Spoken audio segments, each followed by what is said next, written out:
Before we continue, I want to quickly discuss what is a stop, or what does it mean when we refer to a stop of light. Now, a lot of you may already be familiar with this subject, and if so, skip to the next video because this is just going to be repeat for you. But if you're newer to photography, if you haven't heard this term, or maybe you have heard this term and don't understand it, then please continue watching. Now, a stop of light is simply a relative measurement of the amount of light within a particular photograph.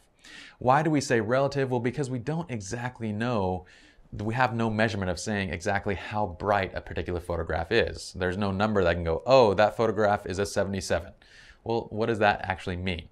So instead we use this relative measurement of light, which says that basically a stop is either double or half the amount of light within a particular photograph. So if I say this photograph looks a little bit too dark, I think you should brighten it by 1 stop. That essentially means that I think your photograph is too dark and it needs to be brightened by 100% or double the amount of light that it currently has. If I say your photograph is too bright, I want you to half the amount of light or decrease the light by 1 stop. Well, again, like we just said, that means to half the amount of light that's in that scene.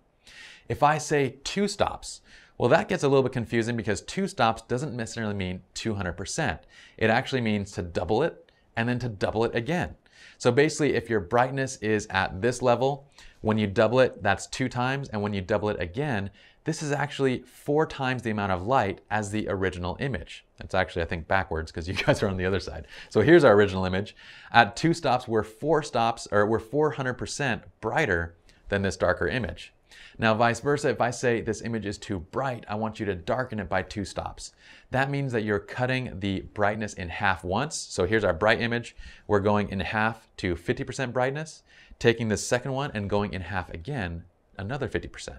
So this is a stop of light. It's simply a relative measurement that we're going to use to basically define whether an image should be darker or whether it should be brighter. If you guys still don't understand, feel free to take some time, look it up on the internet, read a little bit more about it, but we're going to go through it quite a bit on this DVD, and I think by the time you guys finish, you'll have mastered every one of these subjects anyway, so just continue on.